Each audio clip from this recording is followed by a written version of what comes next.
किसानों को लोन देना मजबूरी भी है और जरूरत भी, लेकिन जब वो लोन एनपीए बन जाएं तो बैंक भी परेशान हो जाते हैं। क्या खेती से जुड़े कर्ज बैंकों की नींद उड़ा रहे हैं? जवाब है हाँ। साल 2025-26 की पहली तिमाही यानी अप्रैल से जून के बीच कई सरकारी बैंकों ने बताया कि खेती किसानी लोन में डूबे कर्ज तेजी से बढ़े हैं। कई बैंकों में 5% से ज्यादा एग्रीकल्चर लोन एनपीए हो चुके हैं, कुछ तो डबल डिजिट के पास पहुंच गए हैं। बैंक ऑफ महाराष्ट्र के एक अधिकारी कहते हैं क्योंकि खेती से जुड़े लोन प्रायोरिटी सेक्टर लैंडिंग में आते हैं, इसलिए बैंकों को मजबूरन ये लोन देने पड़ते हैं, खासकर छोटे और सीमांत किसानों को। लेकिन यही किसान अक्सर लोन चुकाने में नाकाम रहते हैं, जिससे पूरा सिस्टम ओवरलोड हो गया है। चलिए अब नजर डालते हैं कुछ अहम आंकड़ों पर जो बताते हैं कि खेती किसानी लोन में बैंकों की मुश्किलें कितनी बढ़ गई हैं।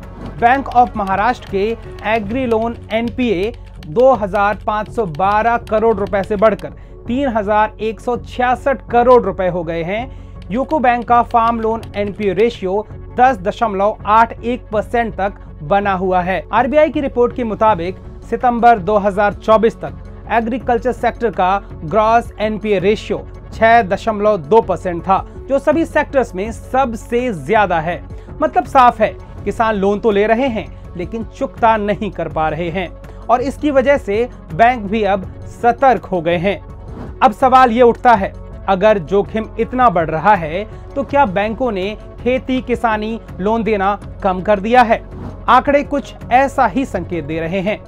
कई बैंक जैसे Union Bank, Punjab and Sind Bank और बैंक ऑफ महाराष्ट्र ने इस सेक्टर में सिर्फ 3% या उससे भी कम ग्रोथ दिखाई है। यहां तक कि यूनियन बैंक के फार्म लोन में तो 9% की गिरावट आ गई है। तो क्या किसान लोन में अब ज्यादा भीड़ हो गई है? इस पर केनरा बैंक के सीईओ का क्या कहना है वो भी जान लीजिए।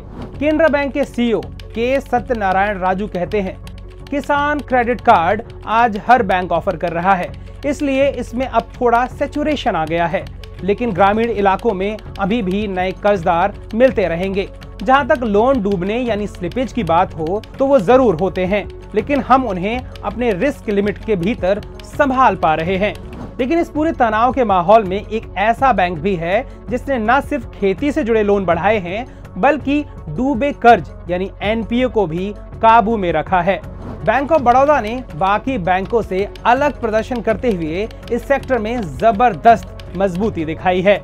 एग्रीकल्चर लोन में 16.2% की ग्रोथ दर्ज की गई है और डूबे हुए कर्ज यानी एनपीए को घटाकर 5.31% से 4.85% कर दिया गया है। बैंक ऑफ बड़ौदा के सीईओ देवदत्ता चंद कहते हैं, आने वाले समय में भी एग्री लोन 13 से 14% की दर से बढ़ते रहेंगे। तो सवाल ये है, क्या खेती किसानी लोन सिस्टम को फिर से संतुलित करने की जरूरत है या फिर इसमें सुधार के लिए जमीनी स्तर पर बदलाव लाना होगा? कमेंट में बताइए कि इसका हल क्या हो सकता है। अगर वीडियो पसंद आया हो तो इसे लाइक करें, अपने दोस्तों के साथ शेयर करें और चैनल को सब्सक्राइब करना बिल्कुल ना भूलें।